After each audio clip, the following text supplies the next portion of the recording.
Hello everyone, সকলকে good morning জানিয়ে আজকে ব্লগটা শুরু করে দিলাম। সাংসারিক যুদ্ধ আর ব্যস্তময় সকাল নিয়ে হাজির হলাম। তো সকাল সকাল ঘুম থেকে উঠে পড়েছি। উঠেই যা সব আমাদের মর্নিং রুটিন সেগুলো মেনটেন করতে হবে।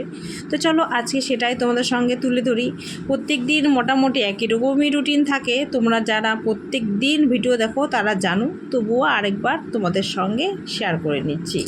হয়তো একটু উলটপালট হয়, সেটাই আমাদের যেহেতু ডেলি ব্লগ, তাই প্রত্যেক দিন যেহেতু ভিডিও দিতে হয়, তাই এগুলোই তোমাদের মাঝে একটু শেয়ার করি।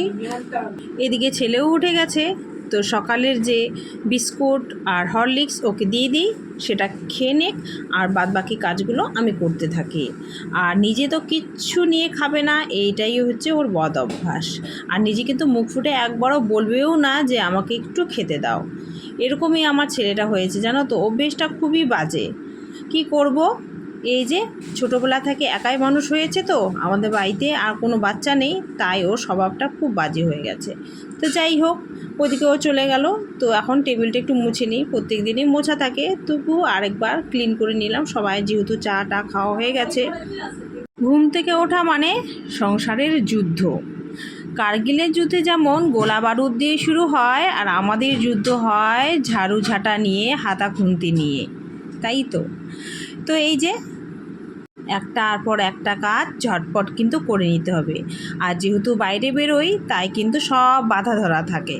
তো মাকে না ওদিকে জিজ্ঞেস করছিলাম কি রান্না হবে, তো ওটাই গল্প করছিলাম। আর সবার কিন্তু চা খাওয়া কমপ্লিট হয়ে গেছে। দাদা ওদিকে কিন্তু কাজেও বেরিয়ে গেছে, দাদা খুব সকাল সকাল বেরিয়ে যায়। তো যাই হোক, এদিকে কিন্তু কমপ্লিট হয়ে গেছে। এখন কিন্তু যাই বিছানাপত্রগুলো তুলে নিই। আর এই আশিবাসি কাজগুলো যতক্ষণ না করব ততক্ষণ কিন্তু হালকা লাগে না একদম। এগুলো মনে হয় কি যতক্ষণ না করতে পারছি শান্তি লাগছে না। তো দেখতে কেমন এলোমেলো হয়ে যায়, ভালো লাগে না। এরপরও কত কাজ বাকি, তাই তো বলছি গো, সাংসারিক যুদ্ধ। এই যুদ্ধগুলো প্রত্যেক দিন ঘুম থেকে উঠে করতেই হবে, মাস্ট। এগুলো না করলে চলবেই না যেন জীবনটা। আর ব্যস্তময় যে সকাল, আর সকালে আমার কেন প্রত্যেক জনেরই যেন সকালবেলাটা ব্যস্ততার মধ্যেই কাটে। সকালবেলাটার কাজটা হয়ে গেলে দেখবে অনেকটা কিন্তু হালকা লাগে। তো এই যে সেগুলো বিছানাপত্র, ঘর দর সব এগুলো কিন্তু গুছিয়ে নিচ্ছি। গুছিয়ে নিয়ে ঝাড়ু ঝাঁটা দিয়ে আবার ঘর মোছা, লেপা, পুজো দেওয়া, রান্না করা, কত যে কাজ যেন আর শেষই হতে চায় না।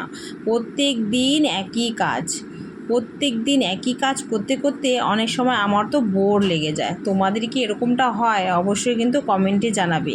তো যে যেখান থেকে দেখছো, দূর দূরান্ত থেকে, সকলকে কিন্তু আমার তরফ থেকে রইল অনেক ভালোবাসা।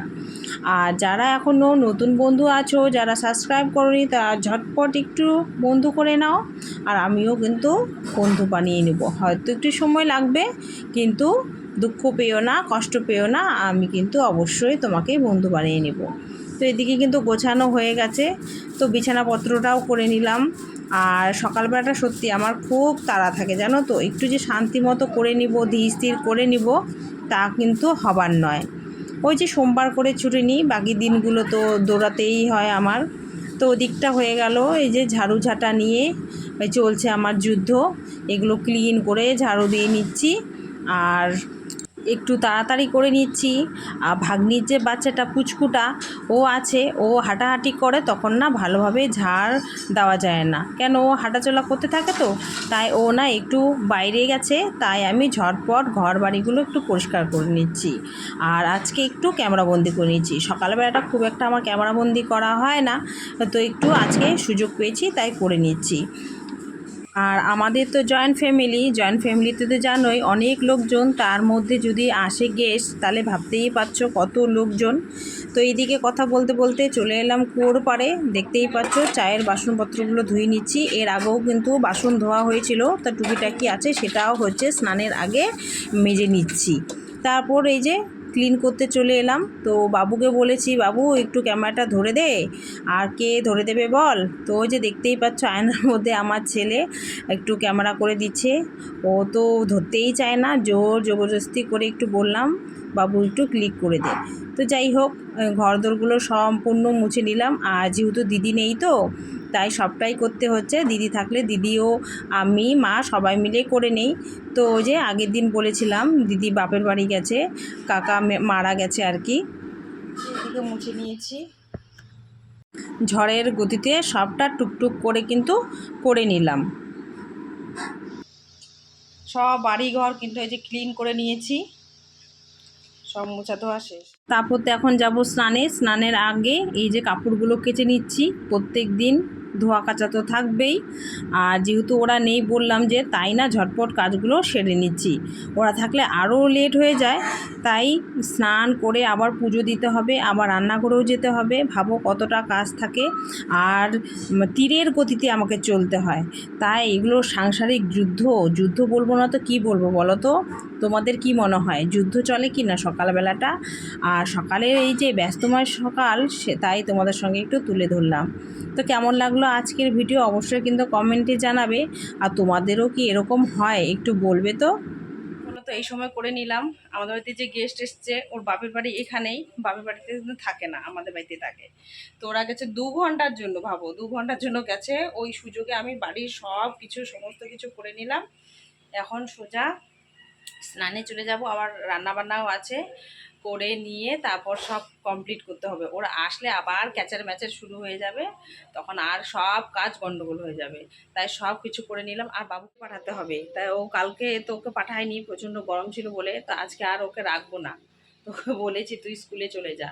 তো চলো ওকেও রেডি করে দিই, আর বাদবাকি কাজগুলোও সেরে নিই ঝটপট। আবার আমার নিজের ডিউটিও আছে, সেটাও যেতে হবে। আমি বাড়িতে ঝামেলা নিয়ে এসেছি, দেখো ছোটো মাছ, এগুলো কাটা ধোয়া বাছা, আর রয়েছে ডিউটি, তাই দেখালাম। এই মাছই অবশ্য খাওয়া ভালো, হ্যাভি টেস্ট এই মাছগুলো, লোকাল মাছ, খাওয়াও ভালো এগুলো বড় মাছের থেকে। দেখো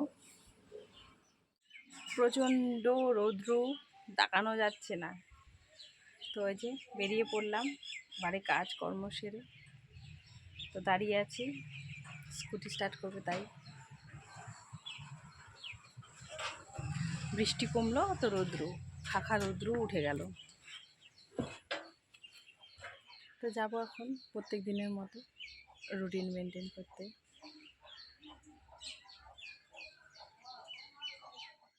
তারপর তো এই যে বেরিয়ে পড়েছি, সাংসারিক যুদ্ধ কমপ্লিট করে এখন চলবে ডিউটির ওখানেই যুদ্ধ।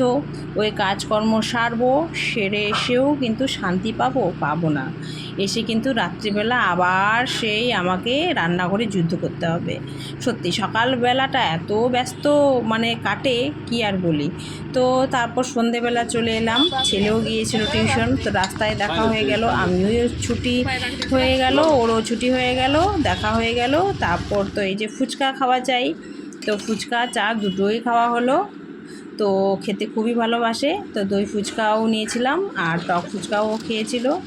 ও ফুচকা দেখলে লোভ আর সামলাতে পারে না, ফুচকা চাই আর চাই। তো খেতে কিন্তু দুর্দান্ত হয়েছিল, আমিও খেয়েছিলাম।